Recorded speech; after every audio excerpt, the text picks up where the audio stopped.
Как вы попали сюда, на ладью, Светлана? Расскажите, как Коми ремесленная палата попала на ярмарку, выставку в Москве?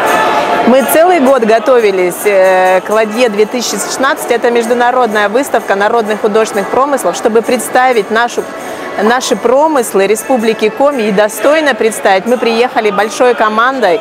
Это мастера Республики Коми, мастер по художественному литью Игорь Самохвалов-Авдеевич, мастерица по традиционной кукле.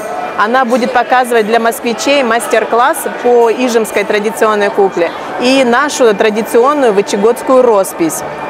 Также мы привезли костюмы, это сысольский и вычегодский, чтобы москвичи увидели, что Республика Коми настолько богата не только нефтью и газом, но и нашими традициями. Мы привезли более 12 видов народных промыслов. Это и узорное вязание, огромный ассортимент, это изделия из кожи и меха.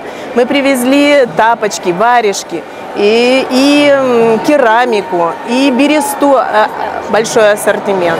Сегодня первый день выставки, и мы очень были удивлены, что наши народные промыслы пользуются огромным спросом. Они даже заметили, что у нас несколько лет мы не приезжали и так обрадовались, и увидели, что, потому что тут представлена вся Россия, но очень много промышленных больших предприятий. А мы небольшие из Республики Коми, но у нас очень самобытная, красивая и традиционные виды народных промыслов.